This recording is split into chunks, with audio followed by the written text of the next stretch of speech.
তৈরি পোশাক রপ্তানি কমেছে 12%। দায়ী যুক্তরাষ্ট্রের পাল্টা শুল্ক ও এনবিআরের কর্মবিরতি। 2024-25 অর্থ বছরের চতুর্থ প্রান্তিক এপ্রিল জুনে দেশ থেকে 911 কোটি মার্কিন ডলার মূল্যের তৈরি পোশাক রপ্তানি হয়েছে, যা 2024-25 অর্থ বছরের চতুর্থ প্রান্তিক জানুয়ারি মার্চের চেয়ে 11.92% কম।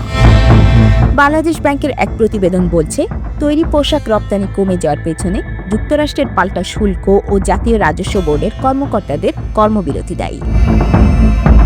কেন্দ্রীয় ব্যাংক ত্রৈমাসিক এই প্রতিবেদনে বলা হয়, গত এপ্রিল-জুন প্রান্তিকে তৈরি পোশাক খাত বেশ কিছু গুরুতর সমস্যার মুখোমুখি হয়।